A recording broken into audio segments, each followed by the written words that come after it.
bodo amat. Itu penting. Karakter itu apalagi sekarang bodo amat. Bodo amat. Pokoknya gini loh. Lu punya tujuan, gue mau jadi, kalau lu tanya sama gue mau punya jet. Gue punya jet, man. Mimpi gue. Yoi. Jadi kemana-mana gue bukan naik motor ya kan, atau bukan naik mobil, atau even bukan cuma mobil mewah, jet. Nah itu kalau ada yang nanya sama gue, itu mimpi lo? Iya. Gue pengen lo punya jet tuh. Terus udah tercapai belum? Ya kan? Gue belum pernah mencapai, nggak tahu kapan nyampainya juga ke mimpi itu kapan, gue nggak tahu. You have your own life. Bullshit lah, lu mengerjakan passion lu. Lu king, lu jago, lu keren. Hidup gue, cara gue, mimpi. Gue mau nanya soal pasrah dalam menggapai mimpi ini. Nah gini bang, kalau menurut gue, definisi pasrah menurut gue adalah gue bekerja keras, lalu gue berserah diri, hasilnya seperti apa, itu urusan nanti. Tapi gue bekerja keras dulu sebelumnya. Kalau menurut Bang Ece sendiri, definisi pasrah menurut Bang Ece gimana? Ini maksudnya apa nih? Ketika lo dapat gagal? Ketika gue berjuang menggapai mimpi, kemudian gagal. Nah terus? Kemudian kan orang ada bilang, adalah gue pasrah lah. Nah pasrah itu kayak gimana tuh Bang? Kayak kok identik sama kata menyerah gitu. Iya. Nah itu kayak gimana kan? Maksudnya jadi pasrah malah menyerah. Enggak, coba berikan definisi pasrah. Jadi kalau menurut abang gimana? Jadi kalau gue dengar kata-kata pasrah, gue lebih dengar 80% itu, ya kan? Kalau gue denger, lu sini aja kali situ dong ya. Gue harus ngeliat muka lu serius, jangan gerak-gerak, kan terbingung gue. Jadi gini ya, kalau gue denger definisi pasrah ya. Pasrah itu menurut gue banyakan nyerah. Ya nggak? Ya udahlah gimana ntar. Memang nyerah? Iya, pasrah tuh enggak. Sebenarnya pengertiannya tuh nggak kayak begitu pasrah tuh. Pasrah itu bukannya kalau, tapi yang gue lihat sikap orang itu kalau pasrah dia gini. Ya udahlah gimana ntar, jalanin aja. Tapi dengan mukanya gitu, jalanin aja. Yang gue pengen pasrah itu apa? Pokoknya gue bikin yang terbaik. Maka Tuhan, pasrah itu identik dengan Tuhan kan ya. Tuhan akan melakukan yang bagiannya. Part gue adalah gue lakukan do my best. Itu pasrah yang menurut gue harusnya tergambar dalam anak muda. Bukannya pasrah, ya serah Tuhan lah. Ya emang udah begini nasib gue. Nah, apalagi ngomongin nasib. Ya kan, gue kasih teori nih, pasrah itu kan jadi dengan ya udah begini lah nasib gue, gimana ya, nasib gue jelek banget, ya nggak? Nah sementara menurut gue nasib itu selalu gue ada rumus gue, karakter sama dengan nasib, karakter lo sama dengan nasib lo, tuh ya, karakter lo sama dengan nasib lo. Jadi kalau misalnya lo ngomong begini nih, karakter lo nih, ya udahlah, emang gue miskin, keluarga gue broken home. Bapak gua goblok nggak bisa ngerti usaha.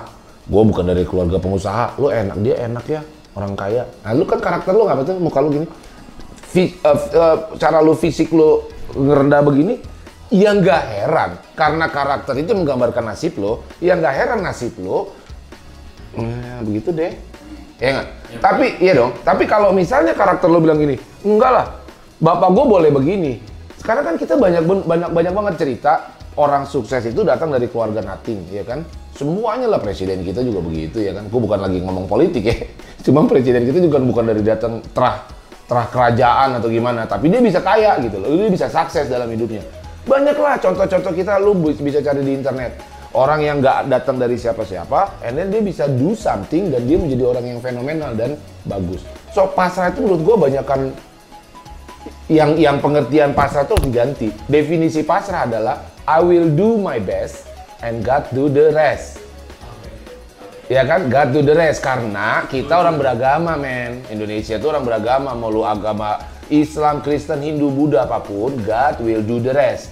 Dan we believe, kita yakin bahwa Tuhan pasti memberikan yang terbaik kalau kita memang baik, bagus.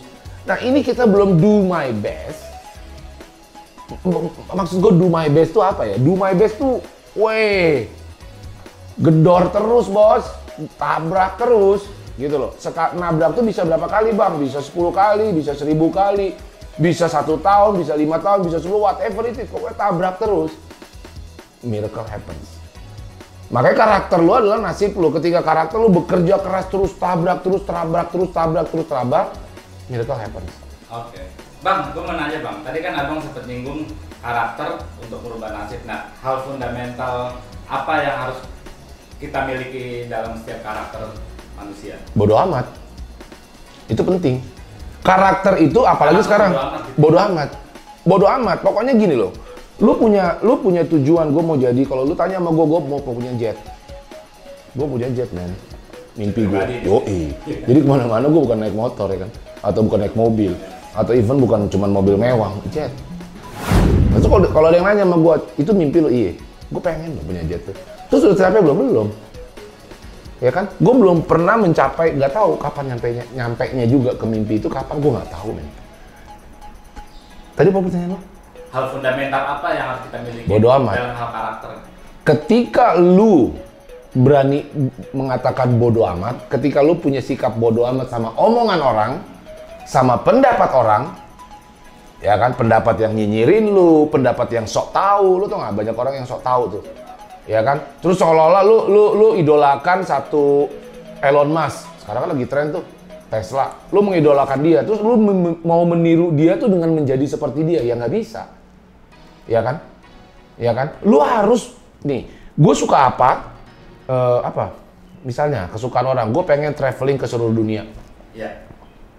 Itu cita-cita dia, ya udah traveling dong. Ya lakukan dong sekarang. Mau orang bilang, nggak mungkin lah lu. Gue juga banyak yang bilang, kok nggak mungkin lah lu bisa mengerti, bisa jadi artis, atau YouTuber, atau bisa punya uang banyak. Tapi nggak mungkin lah lu bisa ngasilin duit dari lu cuma bisa main gitar, ngamen. Ya, ketika lu bodoh amat sama omongan orang, dan lu fokus sama apa yang mau lu kerjain, terus lu selalu, tadi yang gue bilang karakter lu tuh selalu maju lagi, gedor lagi. Ada ketemu salah atau gagal, bodo amat, maju terus, ya kan? Oh gitu ya. Okay. Bodo amat, itu penting tuh. Gue nggak pernah peduli sama orang bilang kayak gimana, gue pilih pun. Katanya, ini sekarang banyak nih yang bilang, bang YouTube lo harus begini, harus begitu, harus begini. Oke, yang gue terima gue jalanin, yang nggak sesuai ya gue buang. Tapi kita sendiri tidak sebaiknya harus punya role model nggak sih bang? Kayak misalnya gue, abang adalah role model gue gitu. Tapi kalau gue bodo amat kan gue gimana tuh pembedaan bodo amat dan gue harus meniru atau manuti dari role model.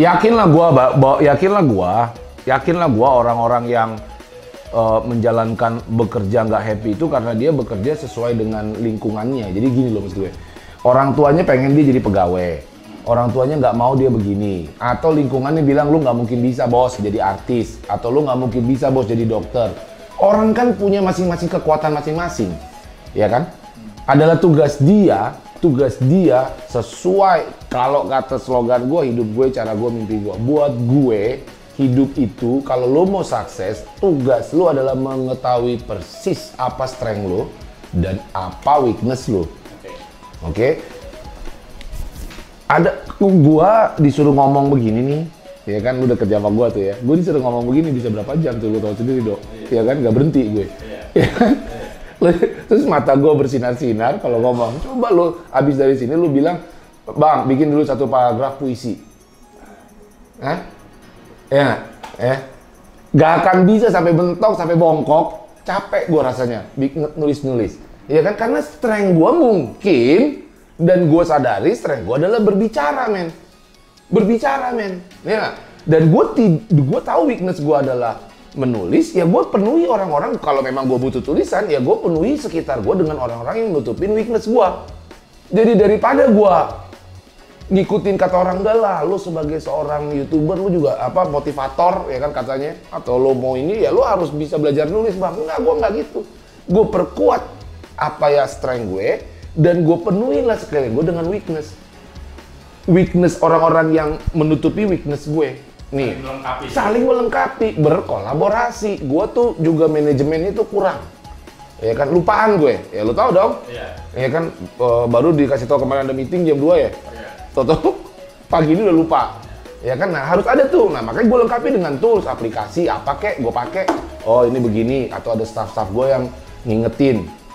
Ya kan, kalau lu belum mampu bayar orang staff, ya lu mungkin pakai aplikasi, pakai tools, ada banyak. Nah buat gue adalah soal bagaimana lu karakter lu jalanin apa mimpi lu, dan lu perkuat strength lu untuk menjadi yang terbaik. Ketika gue bilang gue mau di sini, lu bisanya nulis. Ya udah lu nulis. Lu nulis puisi kek, lu nulis blogging kek, lu nulis di Facebook kek, lu nulis di... Lu pamerin dong bahwa lu jago nulis. Dan lu siap dikritisi jago nulis. Supaya bisa jago nulis. Oh, tulisan lo kayaknya kurang asik, tulisan lo kayaknya lu siap, lu pelajarin lagi, lu tambah lagi. Ya one day lu akan nyampe di ujung sana.